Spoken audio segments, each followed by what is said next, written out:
ದಾವಣಗೆರೆ ಹೃದಯ ಭಾಗದಲ್ಲಿ ಬಿದ್ದಿರುವ ರಸ್ತೆ ಗುಂಡಿಗಳನ್ನು ಮುಚ್ಚಲು ನಿರ್ಲಕ್ಷ್ಯ ವಹಿಸಿದ ಅಧಿಕಾರಿಗಳ ವಿರುದ್ಧ ಆಕ್ರೋಶ ವ್ಯಕ್ತವಾಗಿದೆ. ವಿಶ್ವ ಕರ್ನಾಟಕ ವೇದಿಕೆಯಿಂದ ಗುಂಡಿ ಮುಚ್ಚಲು ಸಾಕಷ್ಟು ಮನವಿ ಸಲ್ಲಿಸಿದ್ರು. ಗುಂಡಿ ಮುಚ್ಚಿದ ಇರೋದಕ್ಕೆ ಕನ್ನಡ ಪರ ಹೋರಾಟಗಾರ ಕೆಜಿ ಯಲ್ಲಪ್ಪ ಮತ್ತು ಅವರ ಸದಸ್ಯರು ಸೇರಿ ಸ್ವಂತ ಹಣದ ಮೂಲಕ ಗುಂಡಿ ಮುಚ್ಚಿದ್ದಾರೆ.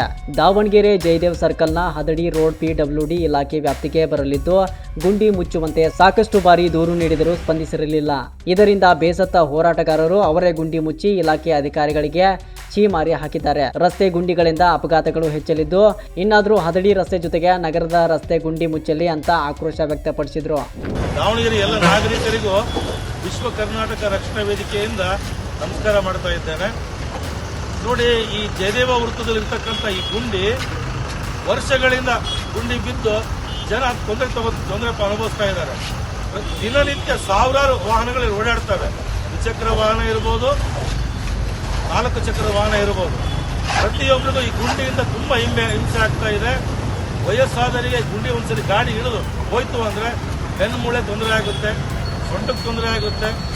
ವಾಹನಗಳಂತೂ ಪದೇ ಪದೇ ರಿಪೇರಿಗೆ ಬರ್ತಾ ಇದ್ದಾವೆ. ದಾವಣಗೆರೆ ಜನ ಈ ಗುಂಡಿಯಿಂದ ರೋಸಕ್ಕೆ ಹೋಗಿದ್ದಾರೆ. ಯಾಕಂದ್ರೆ ಇದು ಪ್ರಮುಖ ವೃತ್ತ, ಜಯದೇವ ವೃತ್ತ. ಯಾರೂ ಸಹ ಈ ವೃತ್ತದ ಗುಂಡಿ ಬಗ್ಗೆ ಇಲ್ಲಿ ತನಕ ತಲೆ ಕೆಡಿಸ್ಕೊಂಡಿಲ್ಲ. ಮಹಾನಗರ ಪಾಲಿಕೆ ಇರ್ಬೋದು, ಜಿಲ್ಲಾಡಳಿತ ಇರ್ಬೋದು. ಆದರೆ ಈ ರಸ್ತೆ ಮುಖ್ಯವಾಗಿ ಬರ್ತಾ ಇರೋದು ಲೋಕೋಪಯೋಗಿ ಇಲಾಖೆಗೆ.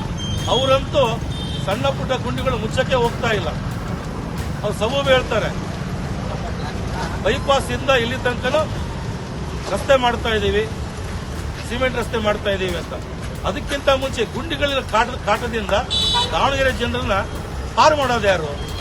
ಇದನ್ನೆಲ್ಲ ಯೋಚನೆ ಮಾಡಿ ವಿಶ್ವ ಕರ್ನಾಟಕ ರಕ್ಷಣಾ ವೇದಿಕೆಯಿಂದ ಈ ದಿನ ಈ ಗುಂಡಿಯನ್ನ ಮುಚ್ಚೋ ಕೆಲಸ ಮಾಡ್ತಾ ಇದ್ದೇವೆ.